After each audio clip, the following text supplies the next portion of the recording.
Welcome to my channel Shri ji coaching classes. आज हम आपको क्लास 10th के एप्लीकेशन ऑफ ट्रिग्नोमेट्री के जो मोस्ट इम्पॉर्टेंट क्वेश्चन हैं जो एग्ज़ाम में आते रहते हैं उनको क्विक रिवीजन में समझाएंगे।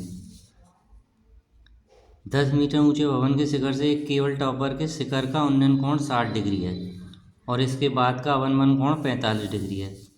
तो देखिए, सबसे पहले आप ये समझिए, भवन के शिखर से एक केबल टॉवर के शिखर, देखिए मान लीजिए जो हमारा भवन ई बी है, तो जिस शिखर है इसका और केबल टॉवर का शिखर जे है, तो शिखर से और कोण हमारा 60 डिग्री का है और अवनमन कोण हमारा इस जगह बनता है, तो ये हमारा 45 डिग्री का है।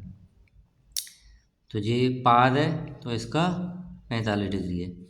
तो टॉवर की ऊंचाई पूछी है उसने हमसे, तो आपको पता ही है डी पैरेलल ए बी होता है, तो ये हमारा ऑल्टरनेट एंगल हो जाएगा 45 अब हमको क्या करना है, त्रिभुज ए बी डी लेंगे पहले, इसमें tan 45 लंब और आधार 10/x, tan 45 की वैल्यू आपको पता ही होगी। अब समकोण त्रिभुज सी डी ई में tan 60 ले लेंगे।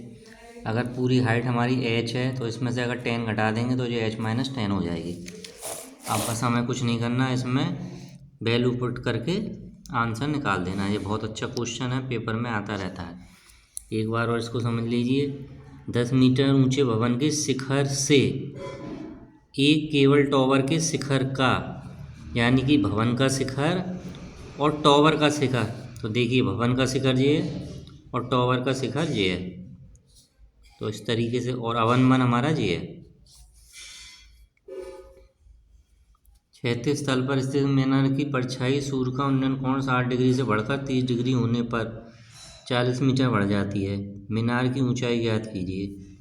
अब आप देख लीजिए, मीनार एच दी है, अब वो कह रहा है कि 60 डिग्री से बदलकर 30 डिग्री हो जाता है।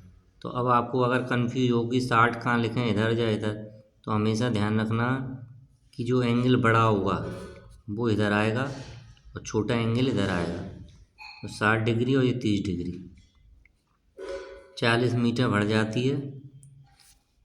तो इसमें हमको tan 60 पहले निकाल लेना और फिर tan 30, दोनों को इक्वल रख के वैल्यू निकाल सकते हैं आप। कैलकुलेशन आपको करनी ही पड़ेगी। एक क्वेश्चन ये हमारा अच्छा है, आता रहता है एग्ज़ाम में। वृक्ष का भाग ऊपरी टूटकर, देखो ये ऊपर का टूटकर नीचे मिल गया है। जहाँ वृक्ष का शिखर भूमि को छूता है और 6 मीटर है। वृक्ष की कुल ऊंचाई ज्ञात कीजिए।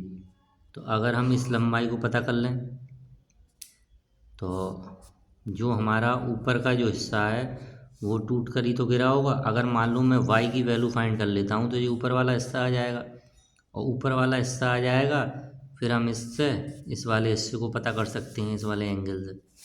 तो देखिए tan 45 रख कर और cos 45, ये तो आपको पता ही होगा।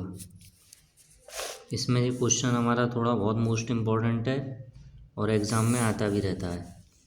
एक नाव पुल की ओर आ रही, किसी क्षण पुल का उन्नयन कोण 30 डिग्री था।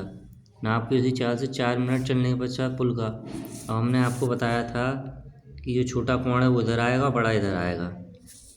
अब एंगल 4 मिनट पश्चात उसका हम मान लेते हैं ए बी एक्स है और ये वाई है।